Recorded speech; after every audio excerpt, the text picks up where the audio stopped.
So two people who no one knows and aren't really voted in for any reason have decided to change the transport behaviour of hundreds of thousands of people. Melbourne Council, I'm not sure if you saw this was quite big on the news. So Victoria has been, along with Queensland and I think Gold Coast, I think you're probably experiencing it right now, leading the way with rental scooters. So the Lime and Euron scooters, there's lots of them. They also do bikes as well, which Sydney has there's bikes. more in Gold Coast. There's more bikes than scooters. Okay.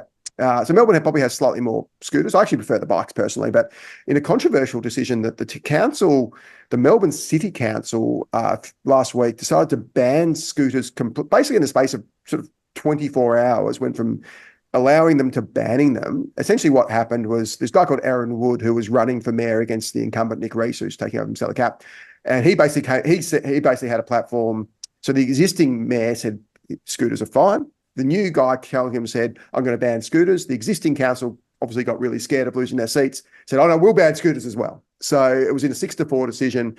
What's remarkable, the guy who wants the Aaron Wood competitor, this guy's meant to be a green. So the notion that a green, clean energy guy is banning a clean form of transport like scooters is complete. It just shows that Greens aren't Greens. They're watermelons. They're whatever the socialists Gaza policies they love. They're not green. They haven't been Greens. Bob Brown would be, if he was dead, would be turning in his grave at this point.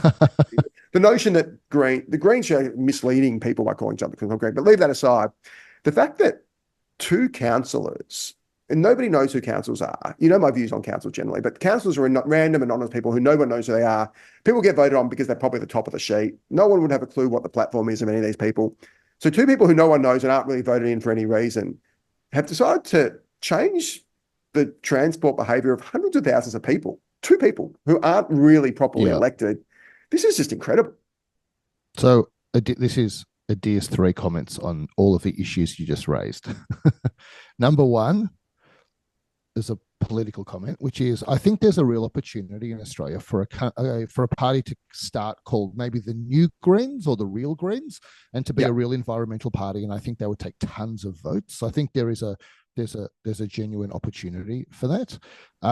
The second thing I maybe would say about all of this is that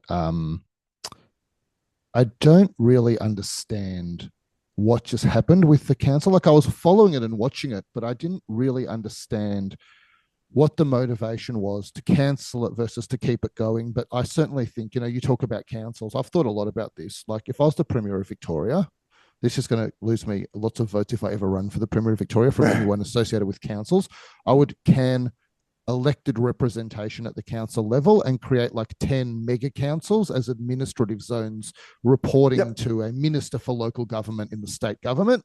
And that would eliminate all local elections and a layer of democracy that is virtually undemocratic. Nobody knows the people or the policies, and it would save a ton of money. So that's what I would do as a policy. And my third point is this.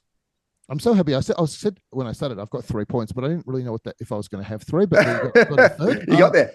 And so my third point is there any jurisdiction in Australia that represents more sovereign risk to a corporate business than Victoria and the Victorian government? I mean, I know this is the Melbourne City Council, but it's in fairness, I'm no supporter of the Victorian government, as you know, but this Victorian government was supporters of the program. So this is one thing we can't blame the Alan Andrews government for. They were pretty good on this, actually.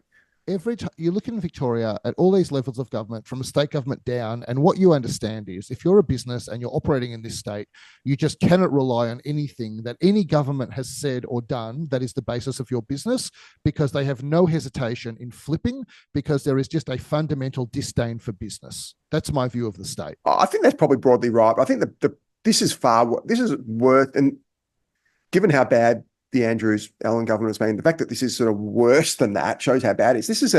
You're right on the sovereign risk. This is a company that's invested tens of $1 million in improving the lives of Victoria, especially the people who are riding scooters are probably younger people with less money who can't afford cars. And these wealthy the 3 of the councillors who voted against are sort of wealthy Asian liberal councillors. So they're super multi-millionaires who probably have never seen a scooter in their life. And the sensible claims were, people are leaving scooters around. It's dangerous. There's head injuries. Obviously, you're a doctor, not me. I'm no doubt that these problems actually are probably to an extent genuine. They're probably overstated, but there's ways to solve this. If someone's riding scooters wrong, ban them from riding a scooter. The city is full of bike lanes, and Absolutely. scooter wearing helmets is compulsory in Victoria.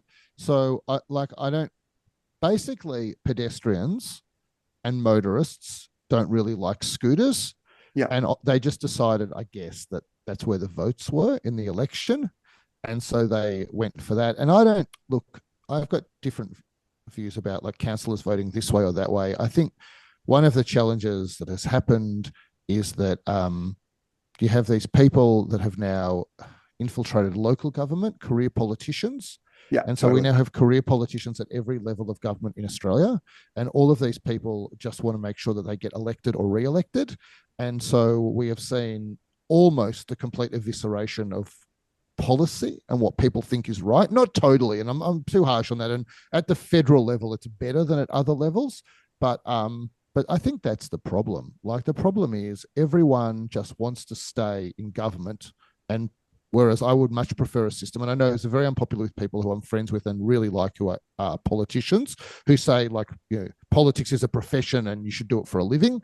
But I personally think you should spend 10 years in politics, maybe 15, let's say, but you should have come out of a job where you worked in society and you understand how human beings live, and maybe you go into politics for a bit and then you go back out to like the rest of the world. And I think that's the problem that's happened.